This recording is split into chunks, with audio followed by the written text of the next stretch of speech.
Welcome to Elevate Your Event, your favorite podcast for transforming fundraising events. Join us weekly for expert tips and creative ideas to make your next event a standout success.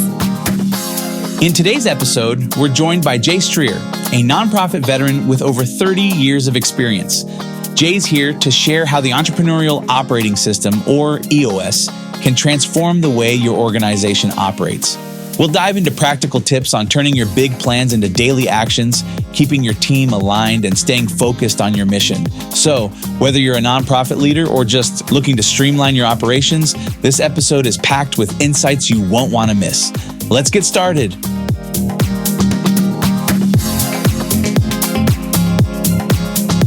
All right, welcome back to the Elevate Your Event podcast, where we talk about all the various ways you can make your next fundraising event better, or maybe even just make your overall nonprofit operate better. And we've got one of those experts in the room with us today. I'm really excited to introduce Jay Strear. Jay, why don't you go ahead and give us a little bit of background on you and what you do, and then I will fill in some info because Jay is helping us here at Handbid as well, and so we'll talk about that as well. Yeah, thanks. First of all, I'm really excited to be here. Always love to chat. Yeah. And certainly chat about the nonprofit space. So background, I'm a 30-plus year veteran. You can't quite see all my scars. I was, my last gig was as CEO of a statewide nonprofit. And prior to that, I was in senior leadership position at a university in Los Angeles, where I ran a fundraising shop for 20 years. And in addition to that, for the last 10 years, I was a senior VP dealing with macro planning and crisis management and chief legal and all sorts of interesting challenges therein. And so a long experience in the nonprofit space. I love it. I mean, it's broad experience, right? I mean, Yeah. You've been kind of in all the various types and aspects of running a nonprofit, which is great. So what do you do now? Tell us a little bit about what you're up to specifically with nonprofits or even some corporations. Yeah. So after leaving the nonprofit I ran, after 4.5 exhausting years through COVID and all of the demands on the front end and back end of that, I decided, I really want to get back to my roots. And my roots have been as an educator. I taught in an MBA program. I taught in education programs in that university where I was a full-time executive. So in my role as CEO, I had been advised, guided, told that I needed to lay out a strategic plan. And I was exhausted from nearly 25 years of strategic planning in the university setting. And I sat back and I thought, number one, I really need to hear what the community needs and wants. So I took a year to do that and spent a lot of time repairing and rebuilding and forming new relationships. And then I spent the next year studying comparable organizations and their strategic plans. And they all basically said the same thing, minus some adjustments based on structural differences. And so I then really focused on execution and thought, these are great words on paper, right, but they don't mean anything if you're not driving every single day, every single month, and every single quarter towards those 1 year, 3 year, long-term objectives. So somebody had handed me the book Traction by Gino Wickman, which frames out the tools of the EOS system, the Entrepreneurial Operating System. And when I left, I'm sorry, I skipped over one part, which is when I launched this strategic planning process, I wasn't going to do a traditional strategic planning where you spend a year and bring together all these resources and you have a beautiful document and you never then go back to check what progress you're making. Right. It becomes a very concretized process. And in the dynamic that we live, whether it's for-profit or nonprofit, business is dynamic, but business is challenging. You need an iterative set of tools to be able to make adjustments on the fly. And frankly, I was exhausted by crisis management. Right? It was firefighting, right? That's how most nonprofit management is firefighting. Exactly. Oh my God, we got a call from this angry donor or this board member, or there's a shiny object out there, right? Right. And what we understand is sometimes you got to slow down to go fast. Yes. So I thought if we can introduce a different process, and EOS was 80, 90% of what I was looking for. And so I had a donor and I had the opportunity to introduce it, and we launched it in 2020. And thankfully, the organization continues to operate on that system. So where I jumped to, I'll go back to now, which is when I left the CEO-ship, I thought this is the gift that I can now give. I was a CEO. I brought this system to the organization. The organization is doing much better because of it. Life is better for the executives because they're training themselves out of that firefighting dynamic. And how can I bring this to nonprofits? How can I bring this to more and to help raise up the community in really leveraging my 30 years of experience and now my infatuation with these tools that can make us all better. Yeah, and so, full disclosure, I mean, we were looking for ways to improve operationally at Handbid, and so we came across Jay, and I had definitely heard of EOS, and I had implemented or tried to implement it in the past. I read the book Traction, and conceptually, I love the principles of what it teaches, and I would tell you that I think one of the biggest things that I think is helpful with it is that it does force you to constantly relook at where you're going on a quarterly basis, a weekly basis. And so it's not one of those, hey, let's do that 5-year strategic plan. I actually was involved with a nonprofit that got a donor to pay for that. And that thing was gorgeous. And then it sat on the shelf. Right, exactly.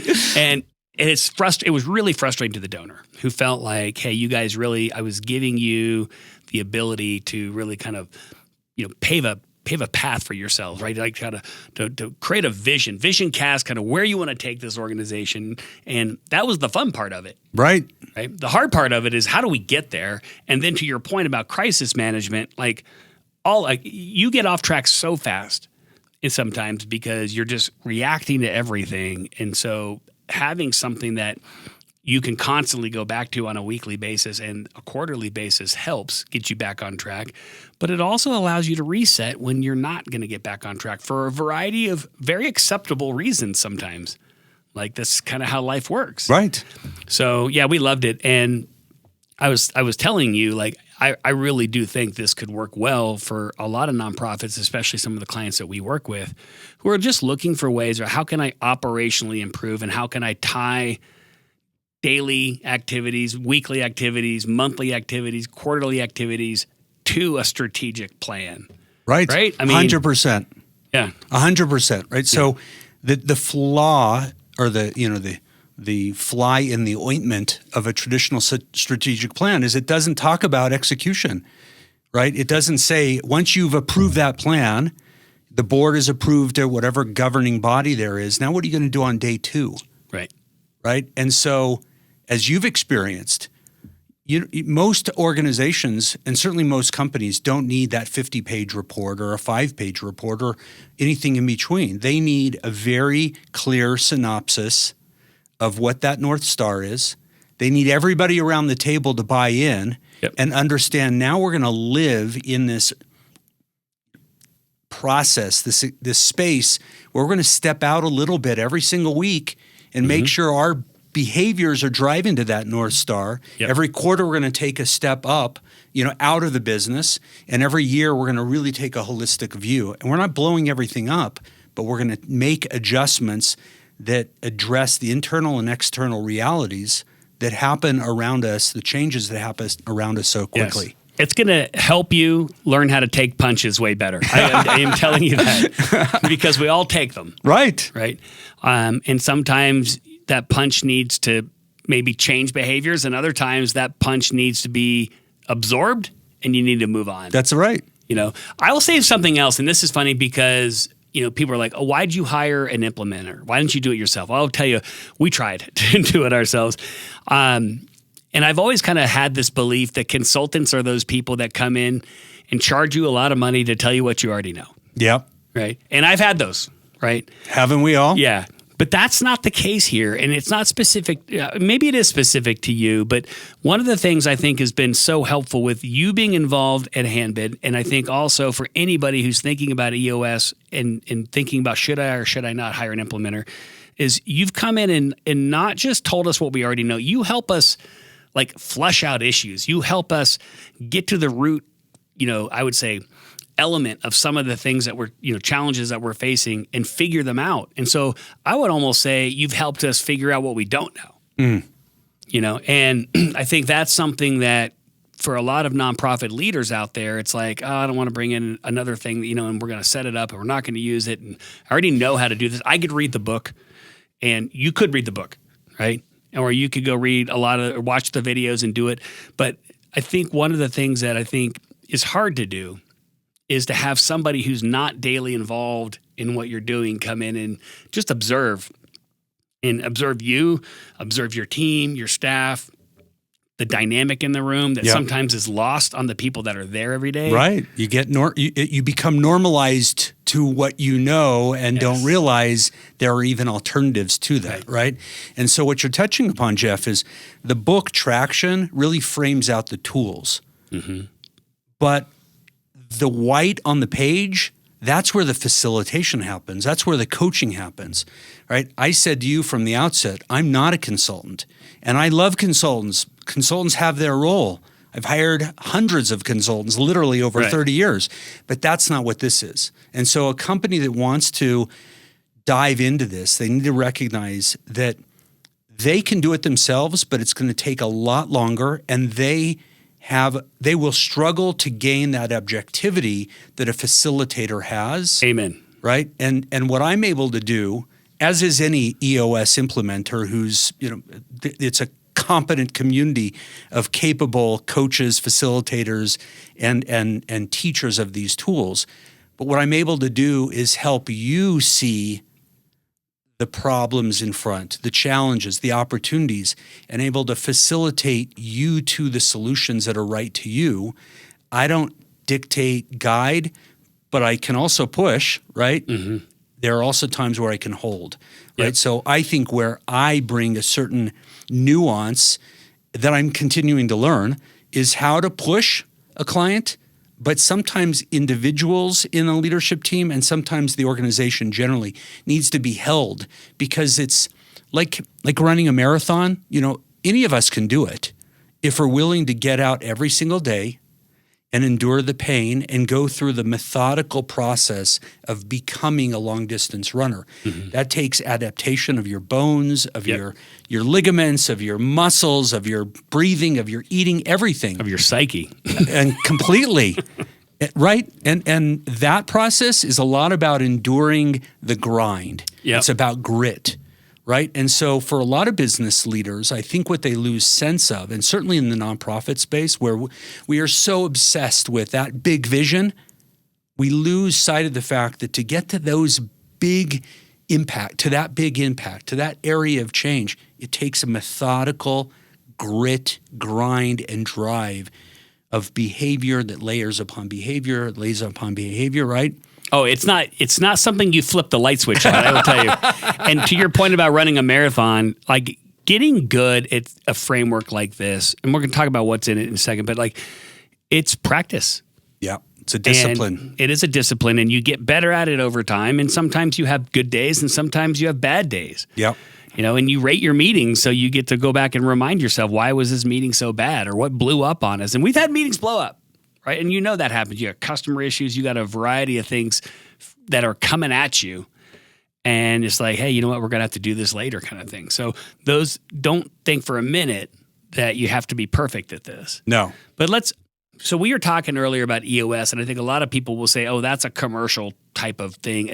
I want to stress that it's not, right? I mean, this is about how you could effectively structure and operate a business. And I think you called it, dynamic strategic planning? Yeah, I've kind of coined that term.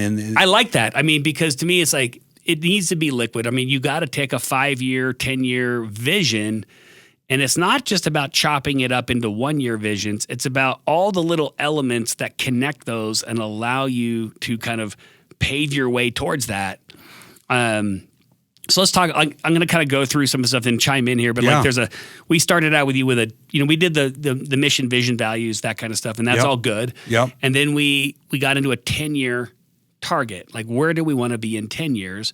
And then we did a 3-year. Yep. Right. And yep. so which is, I mean, I'm the math guy that thinks that I should have that it should be 3 should be divisible into 10. You know?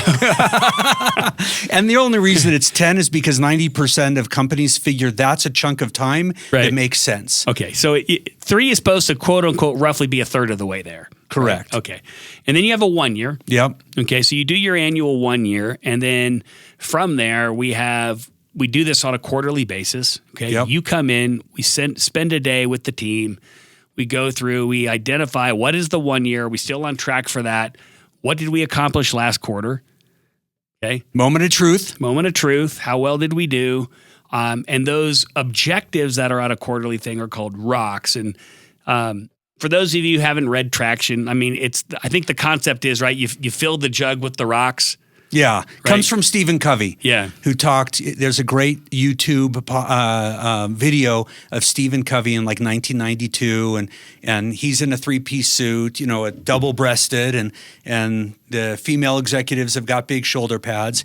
And he asks the CEO, like, all of these big rocks, family, quarterly performance, et cetera, et cetera, et cetera, how are you going to get that all into your jar? Oh, and by the way, you've got the daily phone calls and the firefighting that you got to deal. And so he lays out this process. Well, if you're going to not focus on your rocks, but you're going to deal with the pebbles and sand and all the water that demands of your time, you never get to those big things. So let's put those rocks into that jar. First. Then we'll first. And then we pour the rocks in, and they fill in the space. And then we'll deal with the sand. Right. And then the water, and everything fits. But most of us sit down at our computer in the quiet of the morning and we read our email. Exactly, for 2 hours. Well, that's sand. Yeah. Right. And now you're in the black hole of that, and you never get to your rocks. 100%. So your priorities after the quarter have never been achieved. Yep. So we turn that on its head. That's good. And it is so true. And, even if you get up or you go to the office and the first thing you do is you see your 3 or 4 or 5 rocks for your quarter written on the wall in your office, and you remind yourself, right, this is the stuff I committed to getting done this quarter. And then from there, you can do your weekly to-dos and kind of catch up, right? Yeah. But for you, right, and for anybody on the leadership team, as you've noticed, I've been pushing more and more, what is the value that Jeff brings to this company, right? And those rocks are the things, the priorities that drive you to bring your greatest value. Right. And that's often, I'm the first to admit, I was guilty of this. I was chasing every exciting thing or whatever distraction, or as opposed to thinking, what is my superpower, right? What do I bring? The unique sets of skills and abilities that are going to drive value through my contribution that nobody else can do in my unique way. Right? So it brings a certain clarity about your role in the company and the work and the cumulative effect of that work to drive value. Yeah. And I'm telling you, for us, it just constantly reminds us when we go into our weekly meeting as a leadership team and we look at those rocks and this is what we committed to. Are we on track to deliver this, or are we not on track to deliver this? Right. Okay. Because right after we're done with that, we get into the sand, right? These issues. Sometimes they're pebbles, but you know what I'm saying? We've got it. You still have to deal with that stuff. This is not 100%. This is not a framework that tells you ignore those things. It's a framework that tells you how you prioritize them. Right. And it's a framework to deal with them, right? Because often what happens is people, don't deal with them or deal with them on the fly. Right? All those side conversations that happen in the hallways, but often happen without all of the decision makers, all of the people who can contribute. So what does it do? It brings focus to your leadership team around the table to make sure you have one conversation. It's great. And so you think of it from a nonprofit perspective. So say we're a nonprofit and we're doing $1 million a year in gross fundraising. And we want to, in 3 years, we want to be at $3 million. Yep. Okay. So we sit down and we say, okay, so what do we need to do next year that's going to get us a third of the way there? And it doesn't have to be linear, right? It's not like, we need to raise an extra $500,000 in year 1. Yep. Okay. So how are we this is what it's going to do for you guys. So it's like, we going to run an event? Are we going to expand an event? Are we going to do a certain sort of capital campaign? Are we going to apply for grants? Does the CEO who has, those coveted relations need to clear off half of his or her demand because he himself or she herself is going to drive 2/3 of that? That's right. Yes. And look, and that'll change, right? Completely. And, we can be fairly transparent here at Handbid. I mean, it's not dissimilar for us to say, I thought this is where we needed, Elise the most, or this is where we needed Jeff the most, or whatever.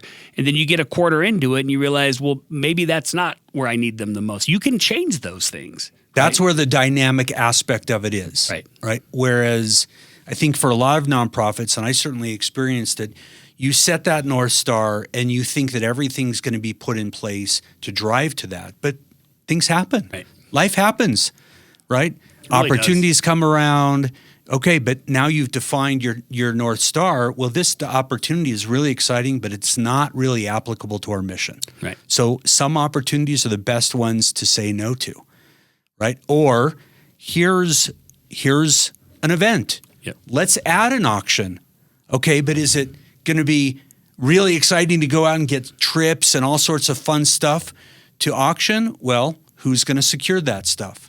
How are we going to plant the seeds with our donors to begin to pre-bid and create some excitement around it, right? How are we going to do all of those steps that you guys are so masterful at guiding clients towards to know that it's actually going to deliver the revenue? It's not just going to be another shiny object to chase. Right. And a lot of times what I would say is, say if I'm leading a nonprofit and I'm the guy that wants to take it from $1 million to $3 million, part of it would be, well, do we need to expand our donor base to do that? So am I looking for more money out of some of my existing donors? Right. Possibly.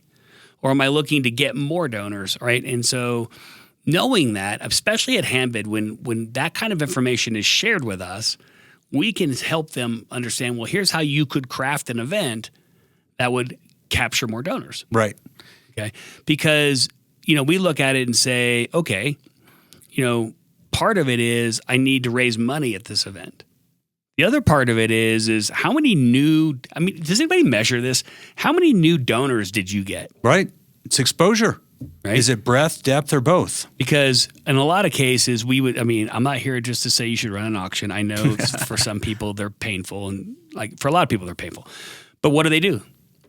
They capture new donors. Why? Because when I walk in the door and I'm trying to think, do I know this charity? Do I not know this charity? I was Jay's guest. I might donate in a paddle raise, but I probably will bid on that snowblower. Right. Right. And if I don't have to sort of hover over that ridiculous sheet of paper with the names over it where they're, gets sharp elbows fighting, where it's actually a fun experience, I'm more inclined to do it. Right. And that goes back to the idea of having some sort of structure in place that says all of these little things I'm doing all point to some quarterly/yearly/3-year objective. Yep. And you see how they connect.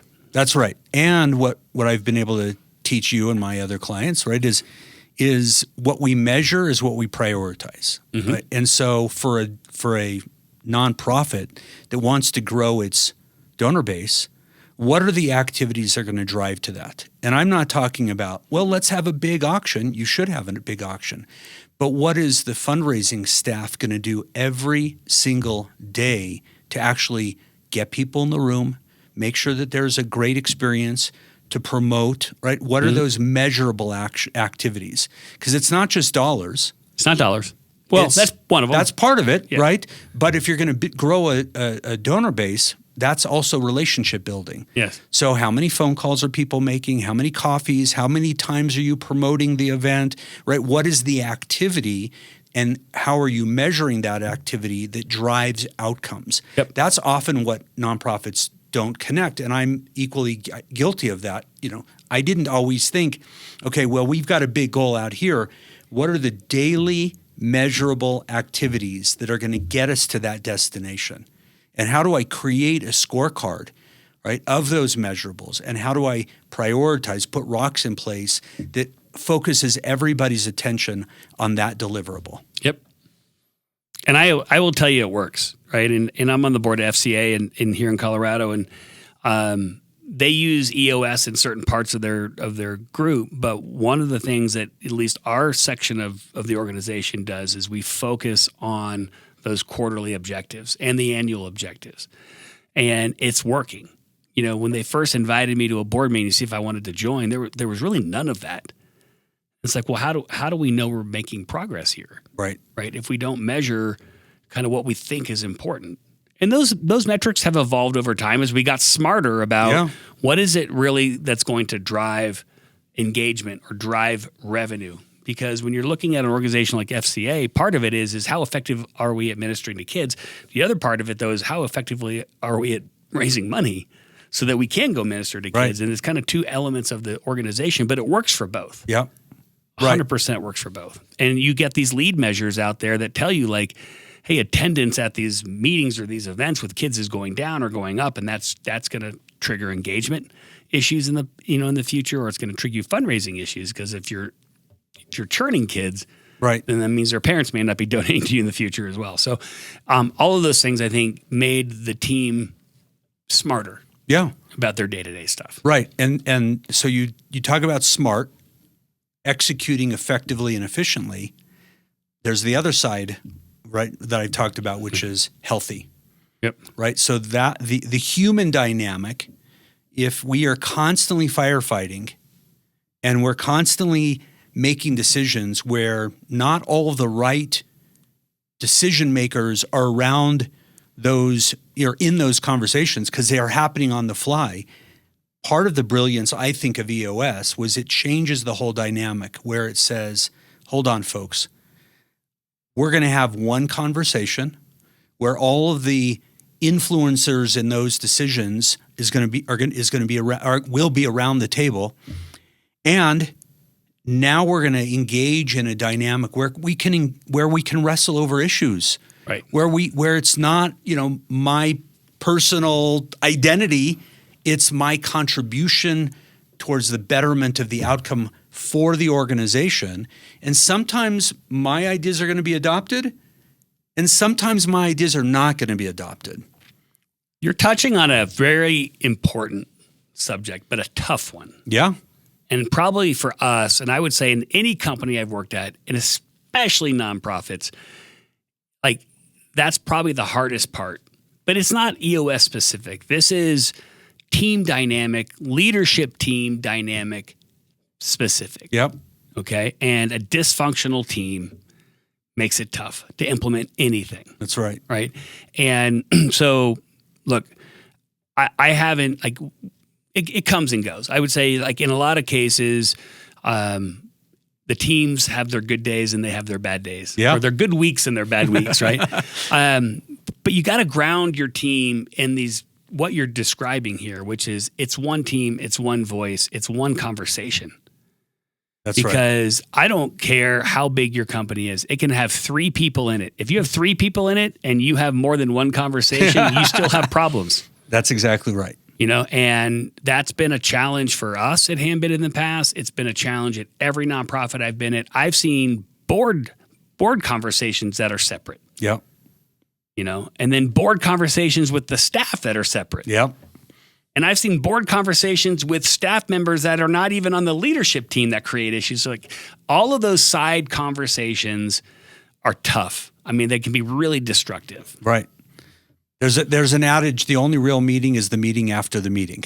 Yes. Right. And you don't want that. Exactly. It says, no, we're not doing this. And when you create a social pact, which gets us to the values, you define values.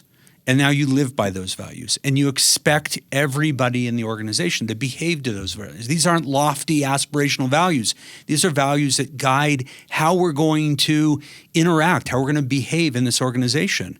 And one of those unsaid values, it's a stated value, but it may not be unique to your particular Handbid's values, but it's how you live, which is disagree and commit, right? Mm-hmm. So some of the tools that I teach it ties to a shift in mindset. We can disagree, and when the leadership team makes a commitment, we are all committing. I'm not walking out of the meeting and pulling Jane aside and fetching to her that my idea was the right idea and why didn't we adopt it? No, we get what we need to get out around the table. We make a decision. A decision has to be made because every conversation has to drive to a solution. And then we move forward as one team. You said one team, one voice. Yeah. And that is important. And I've seen, like I said, that that's been tough at every organization I've worked at. Okay. It's certain levels and certain dynamic, and obviously sometimes better than others, but it's human nature, right? We're humans. And, I would say another element of that I think is tough, and I've seen this especially with smaller nonprofits, isn't as much around the one team, one voice, because sometimes the decisions are dominated by a founder or a executive director or something like that. But it's the insecurities and the back channel fighting that happen where somebody doesn't want to look like they screwed up, or they want to point out that the other person made the mistake and not them. Yeah. And so they create this just tension, and that doesn't help either. Right. And we see it in events too. And it's like something doesn't go right at an event. Well, a lot of charities will spend time, right? Charities I've been on, so I'm not picking on you if you're listening to this, but maybe I should, but I'll pick on my own charities. They're so wrapped up in who created the problem that they're not fixing it. Right. Well, who hired that caterer anyway? That was a stupid decision, or, anyway. So that kind of stuff, it doesn't help either. Not at all. Often we look back and place blame as opposed to just see it as an issue, okay? And smoke out issues, acknowledge it, take responsibility, and move forward, right? So in many ways, this was the hardest thing for me as a CEO, where we had an outside implementer, but I was really the fuel of that process. It took me about a year to adapt my own thinking to this concept of it's not a blame game, and the concept really is it's okay for priorities, rocks, to be off track, or for your to-dos to be off track, or for things not to go perfectly. Because in that imperfection and in things being off track are issues that need to be addressed. It's one thing if somebody's slacking, right? That's an issue because you got the wrong person. You got to solve that issue. Right. But more often than not, most people work hard. Most people are dedicated. In the EOS process, it takes some time to flesh some of that out. And in every leadership team I've guided, there's been some fall off, some people leave, some people come. That's natural. But ultimately, when you got the right people on the bus, right, they all want to work hard. So now it's orienting them to working smart and working healthy. And part of that is to say, you know what? It's okay for me to say my rock's off track.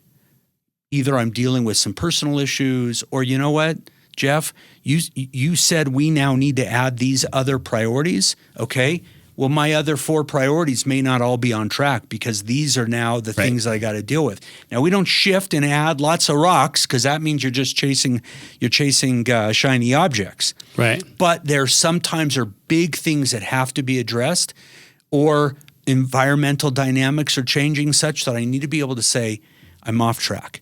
Right. Now, what's the issue? Or you know what? Somebody gave me a great recommendation for this caterer. It was we went for the tasting, the pricing was right, they said everything we were wanting to, and they fell short. So let's learn from it. Yep. So we have a value at Handbid called pilots, not passengers, right? You know this. Which I love it. Right, which is really about that. Yeah. Right. And this idea that, look, the story is about Sully Sullenberger, who was the pilot who took off from LaGuardia Airport and ran into a flock of birds and had to land on the Hudson River. And, what inspires us the most about that is that he took something, right? Some sort of problem. Maybe it was somebody's mistakes. Maybe somebody didn't scare the birds off the runway, whatever it was. It doesn't matter. He turned it into an issue that he had to solve. Right. And he focused on solving the issue and not complaining the entire way, saying, I know Jay's job was to get rid of the birds on the airplane, or who invented these engines that can't withstand a bird strike, or, whatever, right? I mean, and he had lives to save. Yes, but I've seen that attitude, sometimes because people are so type A driven, where they're so focused on, I'm delivering this for the business, or I'm making this event successful, they get so wrapped up in, I'm cleaning up Jeff's mess, right? Or I'm fixing Jay's mistakes. And it's like, don't look at it that way, because all that's going to do is it's just going to spiral down, and it makes it tough. And so the beauty of, this exact same framework for that regard is they're called issues. Right. And every week, we get to discuss them as issues. And so to your point, it's like, we'll walk in there and look, but leadership team at Handbid's not perfect. We'll go in there and say, this rock's off track. Should we discuss it? And the person whose rock it is cannot be defensive about it, right? Right. I mean, that's the point. That's exactly right. We're not fighting over this. I'm not protecting my turf. Right. I'm helping us be better as an organization because there's an issue. Right. And to collectively, we've said 4 minds or 7 minds, however many come together in leadership team, are better than 1 mind. And so that collaborative process enables us to move forward. You need that thinking that 7 is smarter than 1, right? 100%. Okay. There's we like to use these because we have a fairly sarcastic, kind of snarfy culture at Handbid, So a good friend way back in the past that I used to work with at Vario started a company called Despair.com, and he makes demotivators, not motivators. They are the funniest things in the world. And it was like, I've been in those businesses where that's not the case, right? Yeah. Where the 7 people coming around the table are not better than the 1 person. And so he has a demotivator called meetings, and it says, because all of us are dumber than one of us. So you don't want that, right? No, you don't. No. Right? And there's a discipline to it, Yes. right? The right discipline is everybody first works to resolve what the root issue is. And more often than not, what you think is the issue turns out to be something much deeper. Always is. I mean, I'm just going to say from my career perspective, specifically at Handbid, it has rarely been that. But you have, it's a discipline, and it is a skill. This is like learning how to play golf, you guys, or like learning how to shoot free throws or whatever. You have to just slowly get better at it, because you'll throw an issue on the table. It could be a customer issue. It could be a software issue. It could be a business issue, a sales issue, an employee issue. And you throw it out there, and then all of a sudden in the beginning, what did we do? We all started throwing solutions at it. And you can't. It's like, wait a second. Let's just keep discussing this. Let's get to the root of what this really is. Yep. Why is Susie, our customer, upset? Okay, so let's go down a level. So, okay, well, let's look at that scenario and say, why did that scenario happen? Yep. So how do we go deeper than that? And you keep digging down, and you all of a sudden get to a point, and maybe the issue is an employee issue.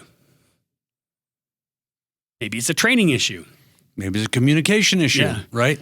Right. All sorts of possibilities. So yeah, maybe there are no issues and Susie's unreasonable. We don't know, right? But I mean, the point is like, you can't just start with that. And I think we all as business leaders have a tendency, especially when you're in a CEO role, to just solve problems. Yep. And so when someone comes in and they say, Jay's upset, his nonprofit's upset, their event didn't go well, it's like, okay, well, let's just go fix that. Well, no, let's start figuring out what specifically happened. And then how do we, even sometimes if it's not our issue, not our fault, how do we prevent our customers from creating those issues for themselves? Yep. Yep. Right? And that's when you're getting into the meat. That's solving problems. Yeah. Right? And it's liberating, right? Because you get to the root of the issue. Once you agree on that as being the issue, then you have usually a much shorter conversation. Everyone goes around, weighs in what they think they contribute to the conversation. You discuss it towards ultimately a solution, but everyone has the opportunity to contribute. And often what happens in most organizations, certainly most that I've experienced, is, well, it's the fundraising department's issue. Okay, so now the CEO sits with the head of development, they solve it, but you know what? Head of programs or head of marketing now or head of finance actually saw that 2 years ago or has experienced it elsewhere. They can contribute towards understanding the issue and understanding what the solution is. And now you solve it collectively towards a resolution, and it's done.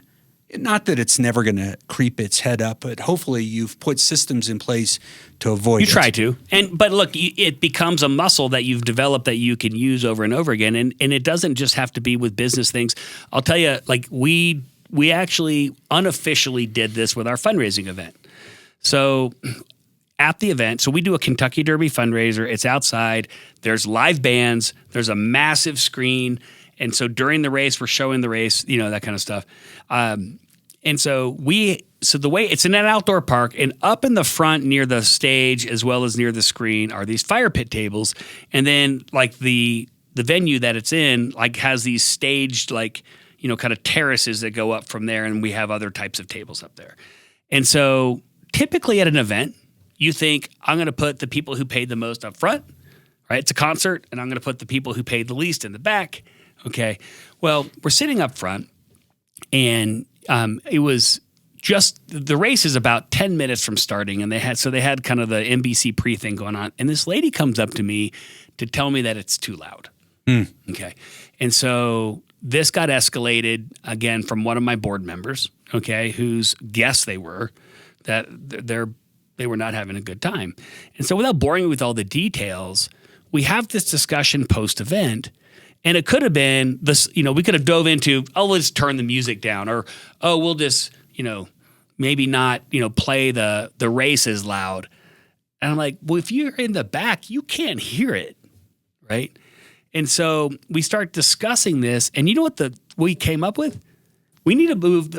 This is the type of event where if you have the nicer seated fire pit table, you want to sit further back. Right?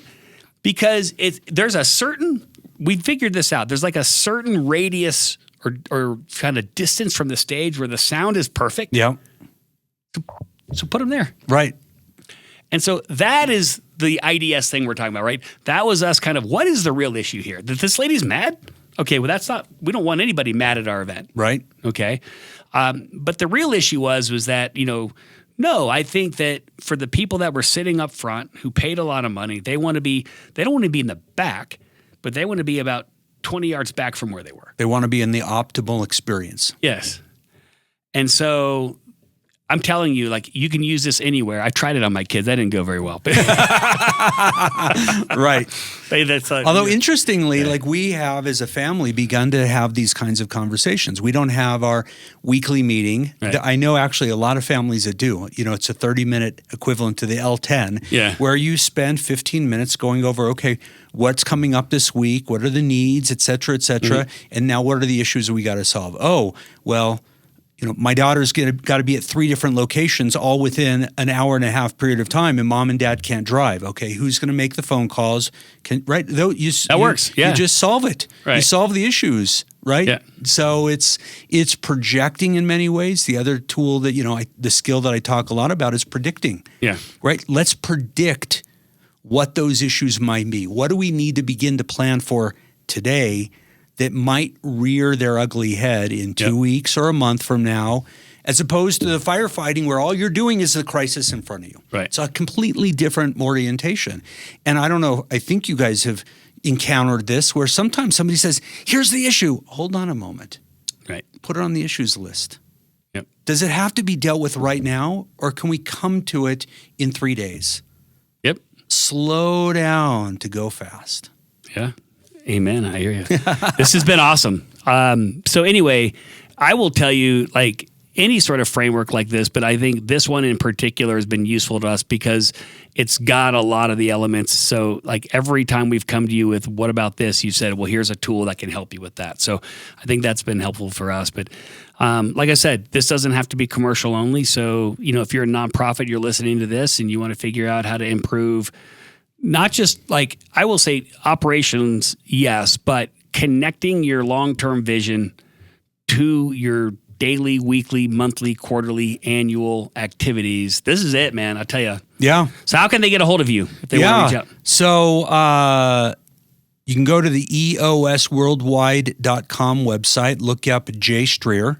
They can always email me at jay.strear, S-T-R-E-A-R, at EOSworldwide.com. Can hit me up on my LinkedIn page. So those are all options. Yeah. Or reach out to us at Handbid. If you're having a Yeah. hard time getting a hold of Jay, we will connect you to him. Yeah. Because I know you've helped us quite a bit. And I could see, like I said, fundraising events, fundraising in general, nonprofit operations, strategic planning, dynamic strategic planning. Connecting all those things together, Yeah. I think it would be really helpful for you guys. The one thing that I love to bring to the nonprofit space is how to communicate and appropriately engage a board in this. And what I love is that it actually helps demarcate the board into the space of strategy, governance, and fiduciary, as opposed to often what happens is micromanagement. Yeah. So I'm sure a lot of people love to hear that right there. Yeah. That's right. Jeff, Well, that's thank awesome. you. Yeah, thank you guys. We'll wrap up this episode of Elevate Your Event. Until next time, happy fundraising. Thanks. If you enjoyed our show, please take a moment to leave us a review. You can find us on Apple, Google, and Spotify. Don't forget to subscribe for more great content. And if you're a fan of video, check us out on YouTube. Until next time, happy fundraising.